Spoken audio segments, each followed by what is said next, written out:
स्वागत है आपका हमारे यूट्यूब चैनल पर।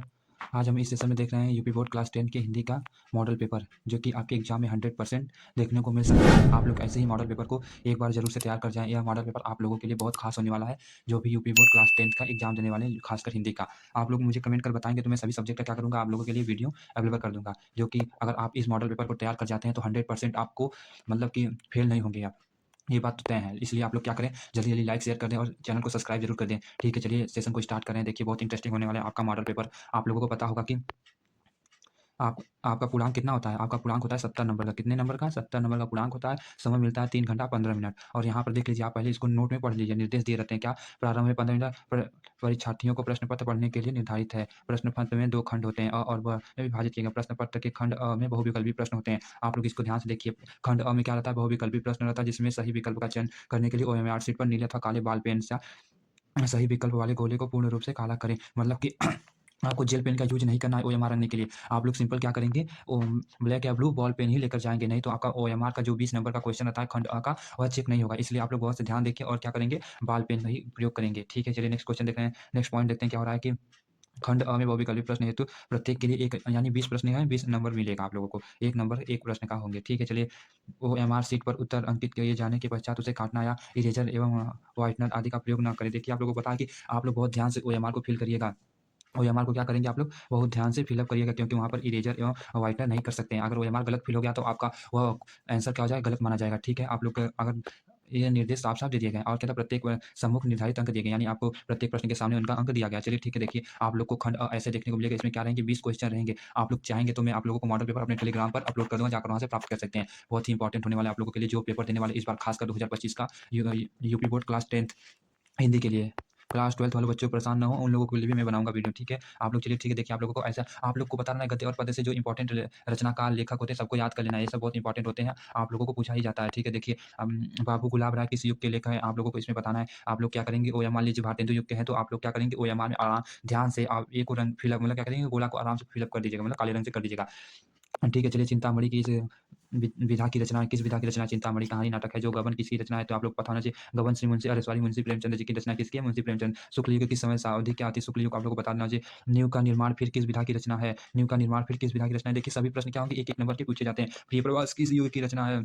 मधुशाला किसकी रचना है? मधुशाला। भारत भारती किसकी रचना है? देखिए मैथिली शरण गुप्त की शायद हो सकती है, आप लोग देख लीजिएगा।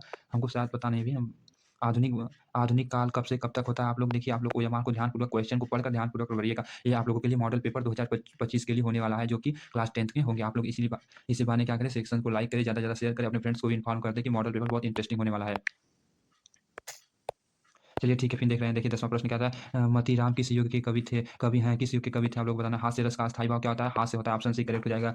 फिर देखिए आपका देखिए इसमें क्या है, अलंकार पूछ दिया कि सोहत ओढ़े पीठू पर श्याम सलोने गात, मनो नीलमणि सैल पर आपत पर्यो प्रकाश। उक्त पंक्ति में कौन सा अलंकार है? आप लोगों को बताना है। आराम से आप लोग अलंकार रोला छंद में कुल कितने चरण होते हैं? रोला छंद में कुल कितने चरण होते हैं? रोला सोठा को आप लोग एकदम रट लीजिएगा, इंपॉर्टेंट क्वेश्चन है, आएगा एकदम फिक्स है।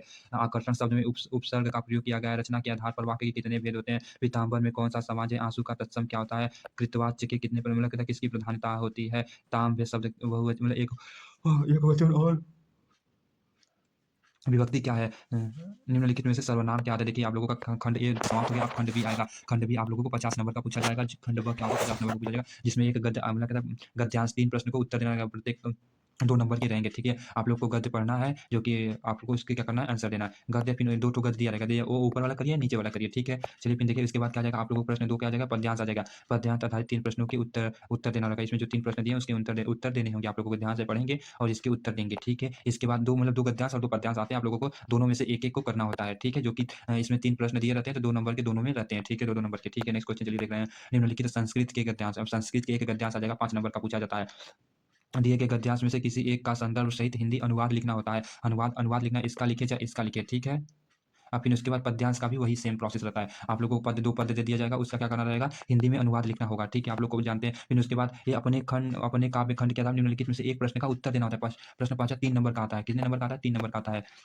कितने नंबर का आता है? 3 नंबर का आता है। हमारे साइड में तो क्या होता है, तुमुल खंड काव्य में तुमुल खंड काव्य से आता है। आप लोग तुमुल खंड काव्य वाले होंगे तो क्या करना है, तुमुल खंड काव्य के आधार पर लक्ष्मण का चरित्र जितना लिखना है इंपॉर्टेंट होने वाला है। आप लोग इसको तैयार कर लीजिए। खंड काव्य के आधार पर राम मिलाप और सौमित्र का उपचार संग की संक्षेप में लिखना होता है। आप लोगों को लक्ष्मण का चरित्र चित्रण या किसी का चरित्र चित्रण दे देगा, फिर या आपको कर देगा कि राम मिलाप और क्या करना है, कथा को संक्षेप में लिखना होता है। यही 2 प्रोसेस होते हैं। ठीक है, चलिए नेक्स्ट क्वेश्चन देख रहे हैं। इस अब क्या था, लेखक के लेखकों के से एक जीवन परिचय लिखने में तो उनकी प्रमुख रचना का उल्लेख करना होता है। जैसे डॉक्टर राजेंद्र प्रसाद, जयशंकर प्रसाद, आचार्य रामचंद्र शुक्ल, तीनों में से आप लोग तीनों को याद कर लीजिए। एक का तो कन्फर्म ही आ सकता है। फिर इसी बार फिर क्या है, कवि का भी जीवन परिचय लिखना होता है, जो कि 5-5 नंबर के पूछे जाते हैं। तुलसीदास, सुमित्रा नंदन पंत और महाकवि सूरदास, इन देख सकते हैं। आप लोग तैयार कर लीजिए। फिर अपनी पाठ्य में से कंठस्थ किसी एक श्लोक को लिखिए जो प्रश्न पत्र में ना आया हो। फिर इसमें क्या करना होता है कि एक श्लोक को आपको लिखना होता है जो प्रश्न पत्र में ना होता है, 2 नंबर का पूछा जाता है। निम्नलिखित में से किन्हीं 2 प्रश्नों का उत्तर संस्कृत में निम्नलिखित में से किन्हीं 2 प्रश्नों के संस्कृत में उत्तर दीजिए। जैसे आप लोगों को तो इसमें से 2 प्रश्न का क्या करना है, उत्तर देना है, वो भी संस्कृत में देना है।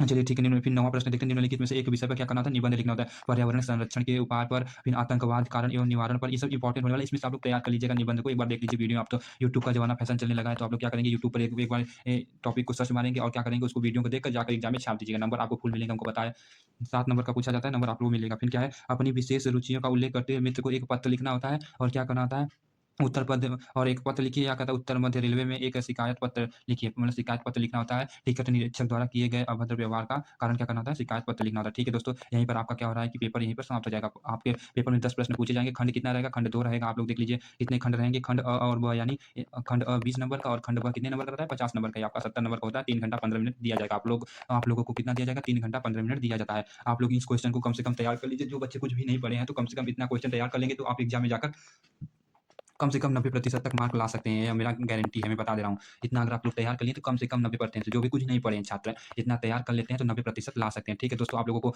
ये पीडीएफ चाहिए, इसका तो मैं अपने टेलीग्राम चैनल को अपलोड कर दूँगा। टेलीग्राम चैनल का लिंक डिस्क्रिप्शन में दे दिया गया है। आप लोग जाकर वहीं से क्या कर सकते हैं, इस पीडीएफ को प्राप्त कर सकते हैं। इस पीडीएफ को प्राप्त करके आप लोग क्या करेंगे कि जो इस क्वेश्चन दिया गया है सबको एक बार अवश्य तैयार कर लेंगे। जो कि क्लास 10th हिंदी के बहुत मोस्ट इंपोर्टेंट क्वेश्चन है। ये आपको प्रश्न पत्र में देखने को मिल सकता है। आप लोग जब पेपर देकर निकलेंगे कहेंगे हाँ, देखिए सर जो बताए थे वही क्वेश्चन आया है। भाई अब एक्सपीरियंस हो गया, इतना पढ़ाते-पढ़ाते हम समझ चुके हैं कि यहाँ से क्वेश्चन आएगा। ठीक है दोस्तों, चलते हैं, अब मिलते हैं नेक्स्ट वीडियो में। आप लोगों के लिए मैं क्या करूँगा, सभी सब्जेक्ट का मॉडल पेपर का वीडियो आप इसी चैनल पर अपलोड कर दूँगा। आप लोग ज़रूर चैनल को लाइक, सब्सक्राइब कर दीजिए ताकि नोटिफिकेशन मिलता रहे आप लोगों को भी। चैनल को ज़रूर सब्सक्राइब करिए और ज़्यादा से ज़्यादा अपने फ्रेंड्स को भी शेयर कर दीजिए ताकि वो इस वीडियो का लाभ उठा सके। ठीक है दोस्तों, मिलते हैं नेक्स्ट वीडियो में। आज के लिए इतना ही। Thank you, thanks for watching.